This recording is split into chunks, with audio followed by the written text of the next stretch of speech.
Welcome to Felony Friday, a presentation of the Lions of Liberty podcast. Here is your host, John Odermatt. Felons, friends, and freedom lovers, welcome back to Felony Friday right here on the Lions of Liberty podcast. Felony Friday is the show where each and every week I focus on exposing injustice in the broken criminal justice system. Now here on the Lions of Liberty podcast, we bring you 3 episodes per week. That's 3 unique shows per week in each of those episodes. Starting every Monday, we have our longest running show hosted by Mark Clare. Mark brings on some of the leading minds in the Liberty movement. He also hosts roundtables. This upcoming Monday, Mark is going to have an interview with Jordan Peterson. You are not going to want to miss it. Then on Wednesday, Brian McWilliams hosts our newest show, Electric Liberty Land.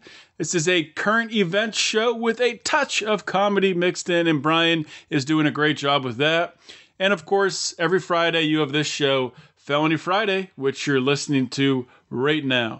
On this episode of Felony Friday, we're going to be talking about a couple different felonies trending in the news. We're going to play the fastest growing podcast game, Is This a Crime? And Should Anyone Do Time? And I'm going to be bringing on frequent contributor and Lions of Liberty podcast guest J.B. Lubin to discuss these issues. I'll do that shortly. Before I do that, I do want to let you guys know where you can find the show notes for today's show. This is episode number 58 of Felony Friday, so that means you can find links and notes to everything we're going to discuss at lionsofliberty.com/FF58. Couple of the issues we're going to be talking about with JB, we're going to be talking about an app that a lawyer designed to help felons get their convictions expunged. We're going to be talking about a bill in the state of Virginia that would automatically suspend elected officials upon felony conviction.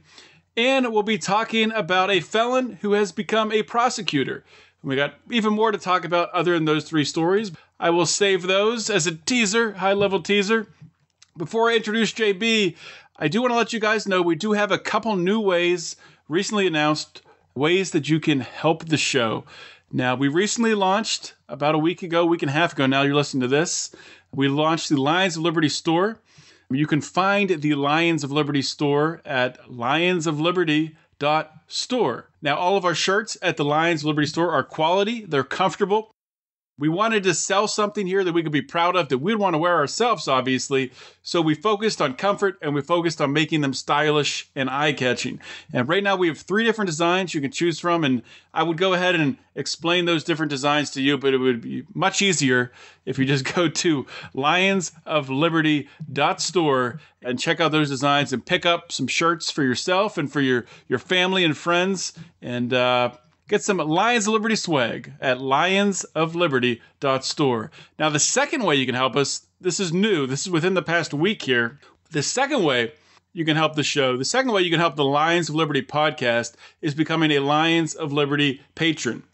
Now, in return for signing up to become a Lions of Liberty patron at one of our tiers, you're going to get some things in return, of course. You're going to get some exclusive content. You're going to get some complimentary items. You're going to get discounts at our online store. Obviously, the more you contribute, the more that you will get in return. And, we've reached a point in time here at Lions of Liberty. Over the years, we've poured resources and time into this thing, trying to build it up as much as we can. But we've really reached a point in time where we can't do this without you guys. We can't do this without our listeners if we want to take this to the next level. So we need your help. We need these funds that we're going to pour everything right back into the show. We need these funds to upgrade our sound quality, to hopefully incorporate some new live podcasts, maybe some travel segments we can do. And we also want to advertise. We want to advertise on other podcasts, other venues, because we want to grow our audience. We want to spread this message of liberty. We want to take it to the streets, and we want to grow this show. And we need your help to do that. So you can find all the information on this patron program at lionsofliberty.com/support. So if you're excited about this as I am, as we are, please consider joining, becoming a patron. Visit lionsofliberty.com/support today. My guest today is my good friend, J.B. Lubin. He's been a frequent Lions of Liberty contributor here, and it's great to have him back again, I think, for the 3rd time on Felony Friday. JB, welcome back. Oh, thank you. Thanks for having me. And I do think this is my 3rd appearance on Felony Friday. I think so. I have to page my way through the archives and find the other ones to link in the show notes. But I think this is time number 3. If people listening at home, if you want to check for yourself, you can go to felonyfriday.com, and that'll take you to the archives, and you can leaf through and find the ones that JB was on in the past. Now, it's been, I think this might be the first time. I know you've had a little bit of time here since you've been on any of the Lions of Liberty podcasts. Probably the last time was maybe you were on one of the debate reaction shows. So I don't know have I talked to you since Trump won the election? Not publicly, I guess. Yeah. We've, of course, had our personal conversations as friends, but I don't think in any show format have we. I think the last show I was on was the last debate recap, if I remember correctly. So I guess to publicly state, how is Trump's America treating you? What do you think? Treating me personally, I've not felt much of a difference, but he hasn't come after me yet. Libertarian podcasters, they're low on his list. So once he gets to us, then maybe I'll start feeling the burn a bit. But status quo politicians. I'm at the point where I think all politicians are basically the same. He's doing some things that are a little surprising to me, but that's for another time and place I fail to really get into. I'll just leave it at that. It's a nuanced issue, of course, this character known as Donald Trump. You can't just give an overarching view of him. Exactly. It's a complicated thing. It's a lot of things to deconstruct there. Indeed. So instead of doing that, instead of talking about Donald Trump, as I stated in the intro, we're going to talk about, of course, some criminal justice issues. We're going to start off by talking about three stories here that I picked out from the past week, some trending news items. First one comes from a lawyer. This is actually a positive story. It's always nice to have some positive stories on Felony Friday. This is a lawyer that created a free app that helps people to remove felony convictions, to help people to get their felony convictions expunged. This is a lawyer in Lexington, Kentucky, who created this app, and the app is called unconvicted.com. Great name, easy to remember. And what it does, real simple, it just walks a person. They go to this app, they go to this website. It's compatible with all the usual phones and tablets. And it walks the former offender through a series of questions to help them determine if they are able to get that conviction expunged.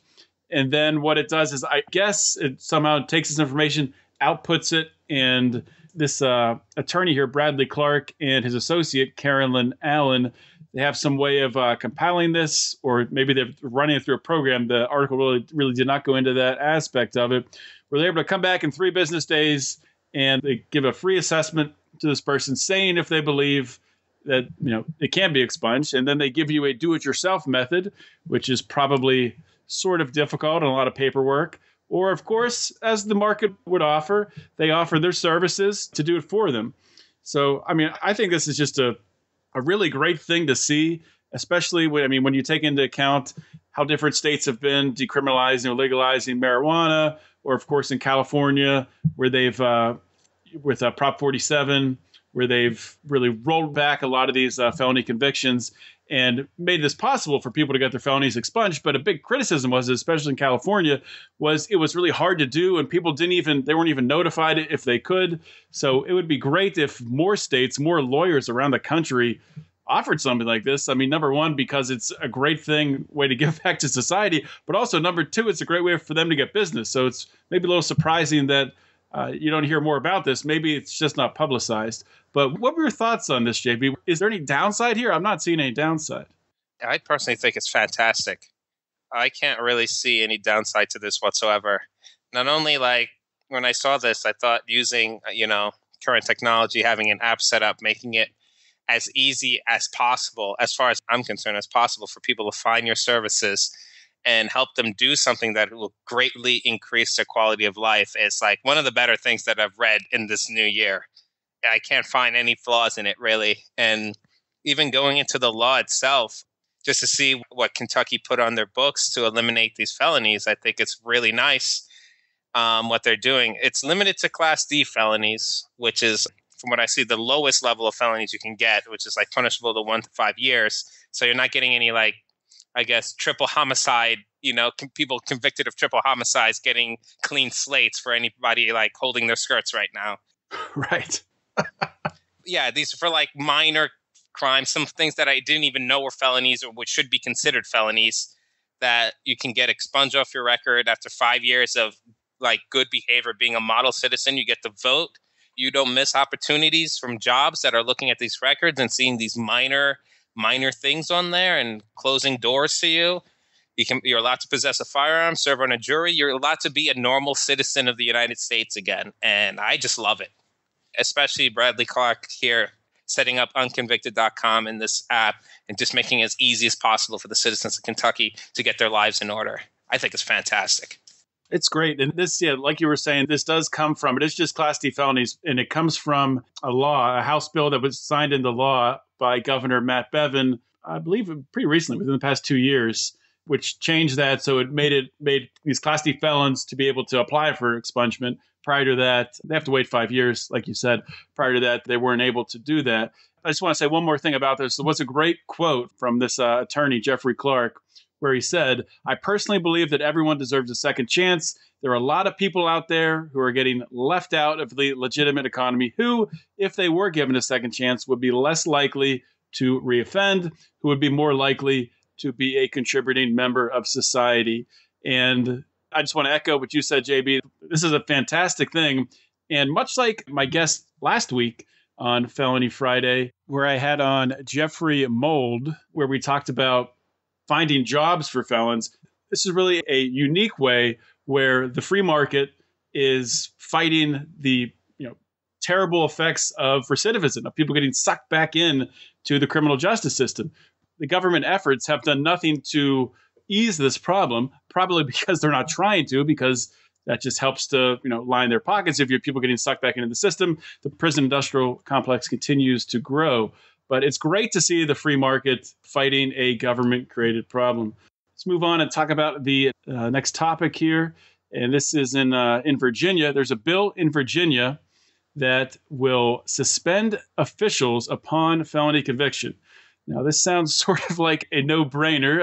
Surprised that a state like Virginia or maybe other states do have this law. Not that I was able to find it in a quick search, but what this is new legislation.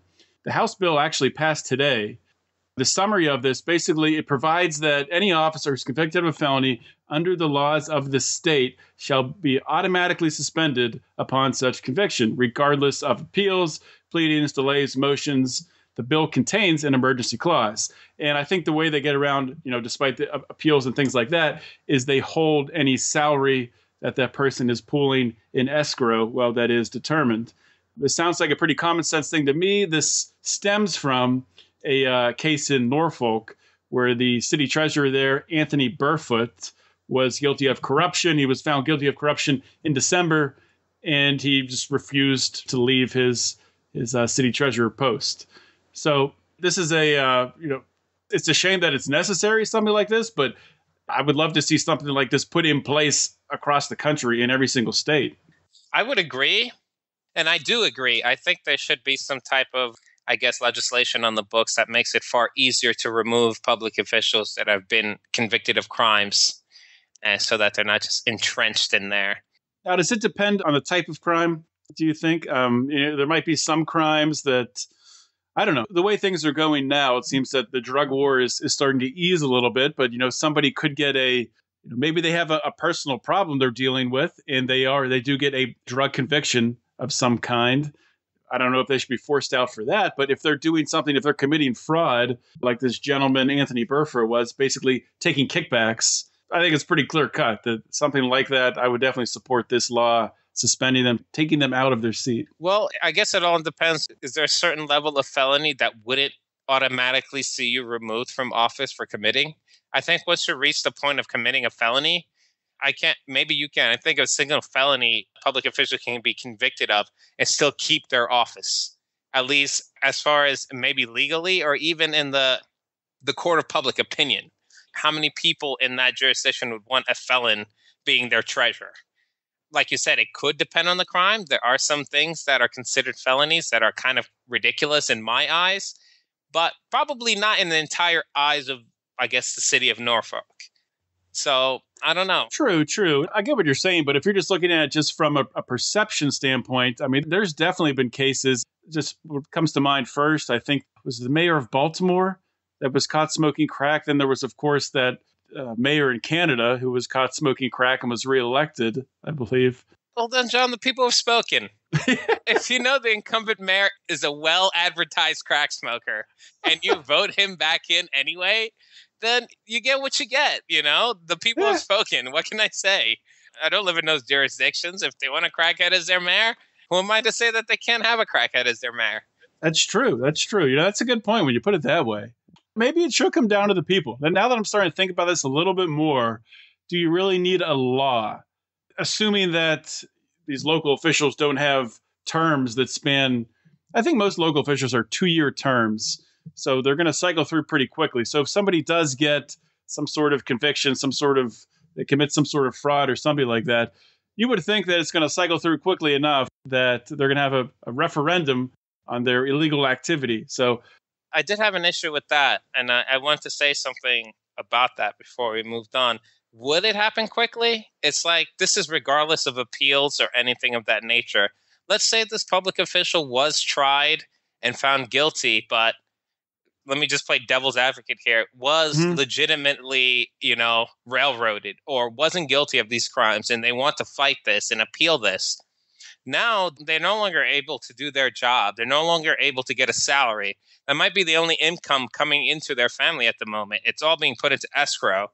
If it's being put into escrow, I assume that, so they have to continue to do that job, but they're not actually getting paid for it. So now all their money is going to escrow, and appeal processes can take years. So, like, how are they supposed to support their families while this is going on? They're essentially being coerced into resigning because what other choice do they have? That's a good point. Because if the money's going to escrow, it's under the assumption that they're continuing in their duties, or why would they be getting paid at all? So now they're doing this and not getting paid. So they not only do they have time to do anything else.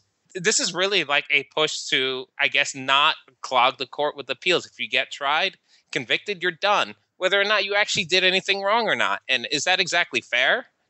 And the more we talk, I'm against it now. I'm against it. You changed my mind, JB.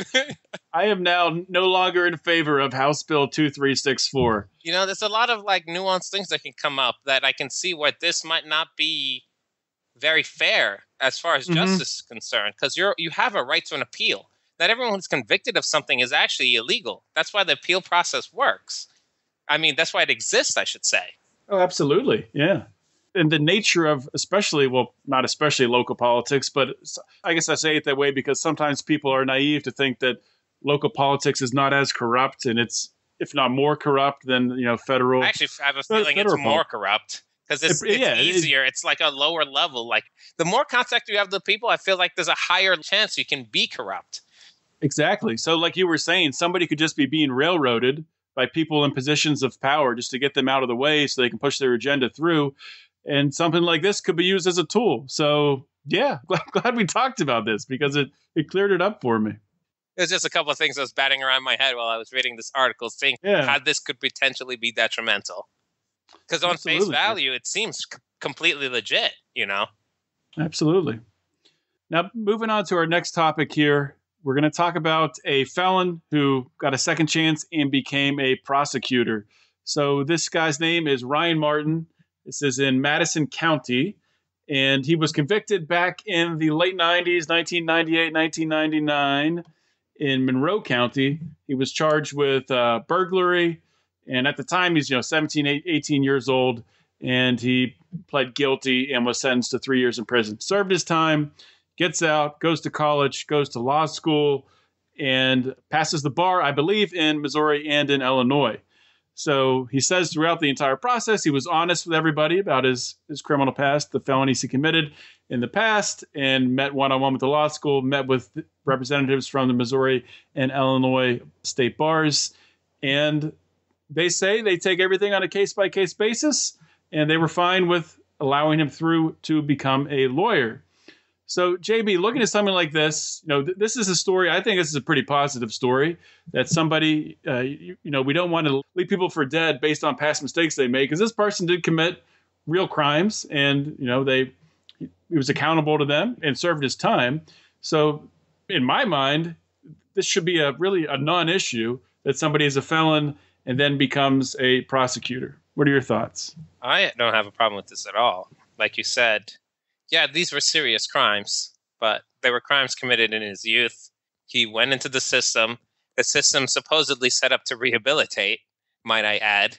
Came out of the system, went to school, got good grades, got into a law school, passed the law school, and passed the bar in 2 states. It's time to give this guy, the second chance I assume everyone deserves when they've made a mistake. And if he's turned into a state's prosecutor or is in the department, more power to him. Like you said, he's been honest and forthwith with everyone through every single process that he's gone through. And he's been deemed worthy by the powers that be. So who am I to say that he's not? Now, a question on this, and they did talk about this in the article a little bit. Would it be a scumbag move for a defense attorney to bring up his criminal past during the trial, to use against him, to lessen his abilities to prosecute? Well, yeah, I don't know if it'd be a scumbag move. I guess they can bring it up, but it's up to him as a prosecutor whether he wants to take that into consideration. I don't think a jury should, and I think they mentioned in the same article whether Mr. Martin should be required to disclose his criminal past to defense lawyers. And they said, no one said that he should, and I don't agree that he should either. I don't think it's relevant, like we mentioned before, he did his time. It's not like he didn't go to jail for these burglaries he committed. He went to jail. He served his time. He got out. So what are they going to say in turn? He'll just be like, okay, so they get to go to jail like I did. And if they want to come out and straighten their lives, I'll be the first one in line to help them along. That's what Absolutely. I would say if I was in his position. If a defense attorney did try to do that, I think it would end up backfiring in their face. So it's probably something that wouldn't happen. But yeah, I doubt it. It's not like he skirted the system whatsoever. Mm-hmm. He paid his dues to society, as far as I'm concerned. I think it's a great thing, and it's somebody that I'd love to have on the show someday to talk to if possible. So I will reach out to him. Oh, yeah. See if we can bring him on Felony Friday. And also, I'm going to reach out to the guy who created that app to expunge felony. See if we can get him on as well. So got some potential guests here on this Felony Friday we're talking about. Want to move on now and play Is This a Crime? And Should Anyone Do Time? We have 3 different topics today, so we're going to try to move through these fairly quickly. We'll see how that goes. First one is talking about the concept of drug possession being close to schools. Should that be a felony, whereas not a misdemeanor? So this comes from Oklahoma, and the bill is HB 1482. And the reason this bill is being submitted, because previously in Oklahoma, drug possession was decriminalized from a felony to a misdemeanor. So one of the representatives there has submitted this bill. What it does is it amends part of State Question 780, which is that law, which would make drug possession would be a felony within 1,000 feet of a daycare, a public or private elementary school, a secondary school, a public vocational school, a public or private college, university, or other institution of higher education, a church, recreation center, or park, including state parks, fairgrounds, recreation areas, or in the presence of any child under 12 years of age. So basically, they're making it a felony everywhere. But simple question, JB, should it be a worse crime to have drugs around these areas or around children? I think this law is ridiculous and overreaching. There's no sense of I guess what we were talking about, nuance involved in this. Like the headline of the article said near schools, and that's all it said. Not only does this not just pertain to schools, I wouldn't even constitute it as being near, because 1,000 feet away from something is not exactly close to it, first and foremost. I'd like to see somebody draw a map of it'd probably take a lot of time to do. And like in the state of Oklahoma, and map out all these things 1,000 feet around them. It'd probably be like the entire state, except for in the middle of freaking nowhere. 1,000 feet from every church, school, daycare, fairground. And case in point, when I read this, I did one of my own searches because I live very close to a park in Philadelphia and a rec center. I live, and I can't see this place from my house or anything. I live 350 feet from a Philadelphia rec center and park.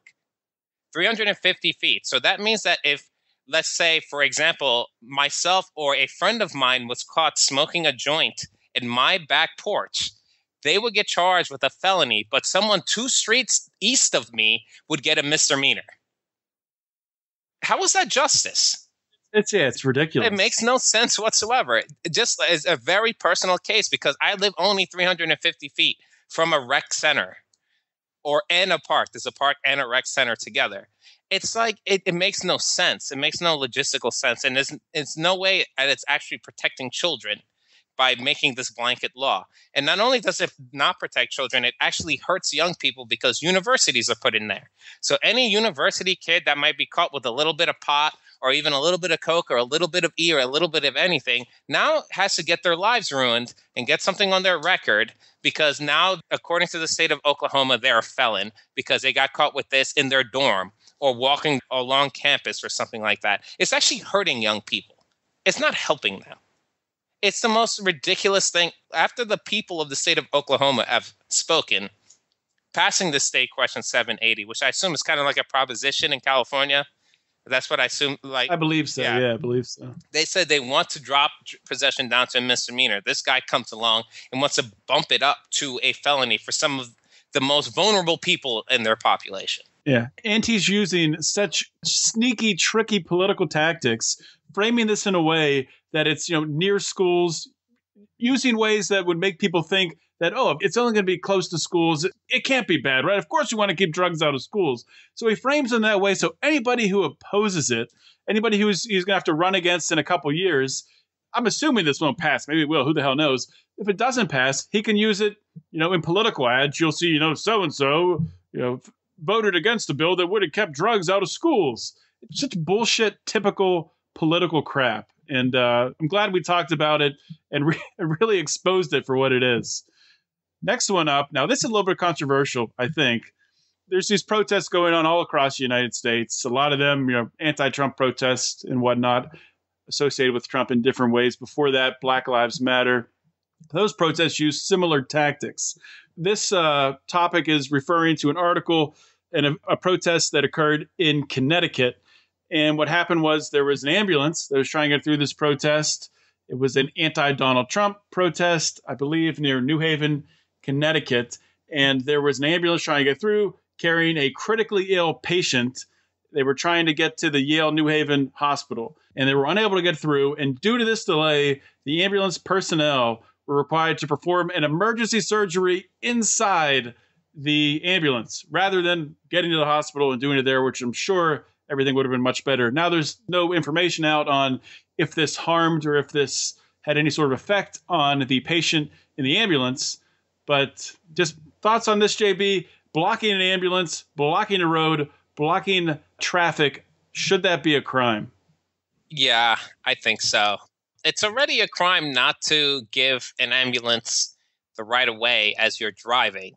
So to actively be preventing them from reaching the hospital, I don't see how that's justified.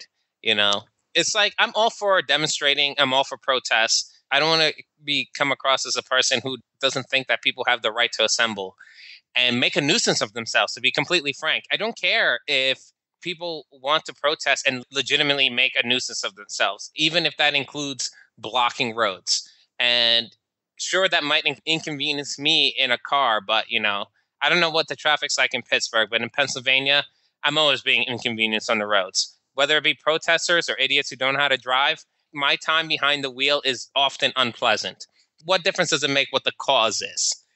But when there's an emergency vehicle, particularly an ambulance, someone's life is at stake here. You need to show some common sense and let the ambulance go by. I'm not even talking about regular traffic. Like, some people have places to be. They've got all sorts of things they have to do, but an ambulance should take paramount over that. Just create a lane, let the ambulance get through, and continue with their protests. Anything else is tantamount to, like, you're basically trying to kill someone. And I don't think that's right, personally. Absolutely. 100% agree with you on the blocking an ambulance. That should be a crime. But I would take it one step farther. I got to disagree with you. I think blocking traffic, getting in the way of people, I don't know what their circumstances are. The protesters don't know what their circumstances are. They could be having a heart attack and have to get to the hospital and they can't get through. Who the heck knows? I think that is a crime. That is a form of detaining someone against their will. And it's not being treated that way, obviously, right now. Law enforcement is allowing protesters to really block intersections, to go onto highways, block traffic. And I think it should be treated as a crime. I kind of hate that phrase, that term slippery slope, but it really is. Because if we don't have the ability to freely move, to freely, drive down the road to get to where we need to be, if protesters are allowed to really detain us and there's no charges, there's no repercussions, I think that needs to change. That's something that can really get out of hand. Yeah, I suppose so. But I kind of feel like as long as you're not actively endangering somebody's life, if that's what you want to do, as far as the laws are written right now, it's not illegal to do so. You know what I mean? And do I think that it should be illegal? Probably not, because most of the time you're just inconveniencing people.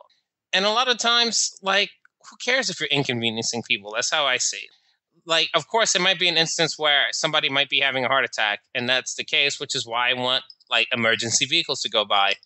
I don't feel like my time is so valuable that people are protesting a cause that they truly feel so strongly about that they're willing to go out into the streets and deal with all that nonsense, that my time is worth more than that. My time is worth more than that. I mean, that's fair enough. That's your personal opinion. I have my personal opinion. Because you know what? If they're going to make the same, and that's fine. We don't agree on this. I like that. I like that we disagree.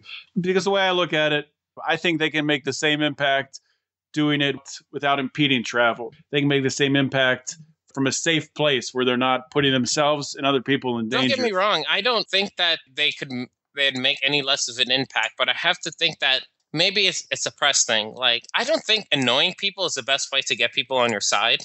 And I feel like protests that disrupt traffic only works to annoy more people than it does enlighten them. 100%.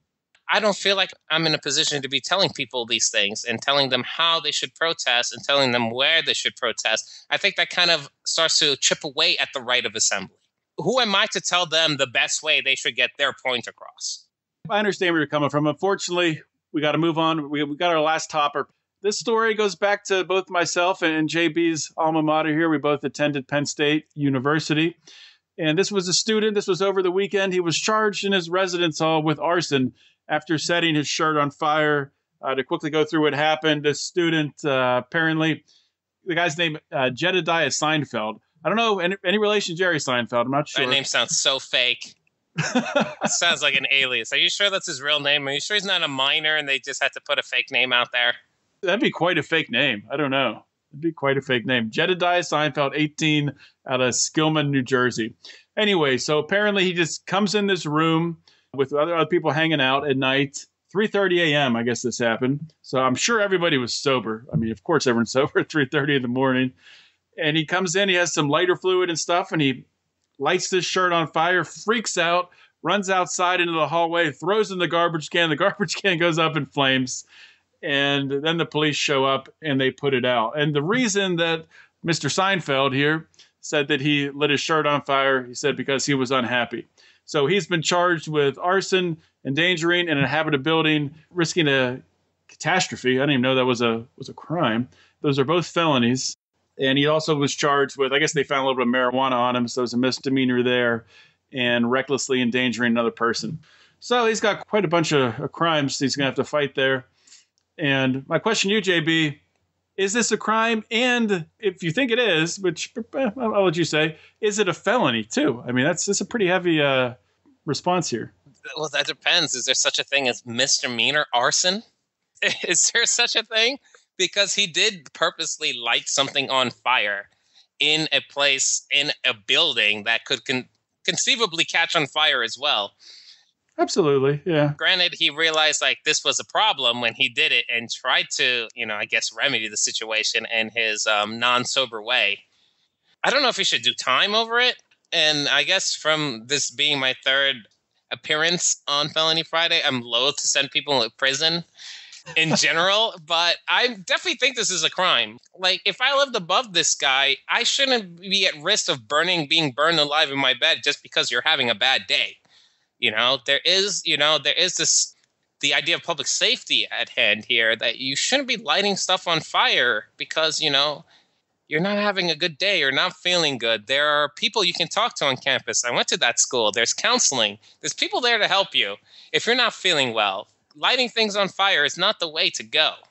Absolutely. I got to agree with you there. I think there's got to be some penalty. Of course, yeah. Some fine or something. But, giving this kid a felony is in no way going to help his life situation at all in any way. It's not going to make the garbage can be unburned. It's not going to really help anything in the situation. So, yeah, hopefully he doesn't end up doing time and can learn his lesson from being a moron. Yeah, I'm sure seeing that he realized that this was like the dumbest thing he could think of doing and at least try to do something about it. They can probably plea it down to something that doesn't require any jail time or maybe a felony conviction. There's ways, as long as his lawyer's not, incompetent, he can still, show some responsibility for his actions, but not be adversely affected by it for the rest of his life either, because I don't want to see that happen as well. There should be some type of punishment, but not one that he has to carry with him forever. Absolutely, man. Well, thanks for coming on. That's it for the show today. Really appreciate you coming on and talking about these important felonies. And you even changed my mind on one of them. So, thank you for having me, man. It's been fun. It's been great, man. So that's a wrap for the show today, guys. If you want to reach out, you want to contact me, you want to give me some show ideas, or you want to send me some articles that you'd like me to talk about, you can always send me an email, felonyfriday@lionsofliberty.com. Also, if you haven't subscribed to receive the Lions of Liberty podcast on iTunes, please consider doing that. Or if you don't have an iPhone, you can check out Stitcher Radio and subscribe there as well. But the best way to really help our show grow and to help us to really raise our platform a little bit is, even if you don't listen on iTunes, to go and give us a 5-star rating, leave a review. It really helps us out with the whole iTunes algorithm, which will get us out to a wider audience. And just 2 more notes I do want to mention again, which I talked about in the intro. We do have a store. We do sell shirts now. You can pick up your Lions of Liberty swag at lionsofliberty.store. And you can also become a Lions of Liberty patron. You can join the Lions Pride here, help us out, help us to contribute to the show by going to lionsofliberty.com/support and learning about it there and learning about everything that you get in return, all the perks you get for becoming a Lions of Liberty patron. So that's it for the show today, guys. Really appreciate you listening in. This is John Odermatt signing off. Always remember to keep your head up and the fires of liberty burning.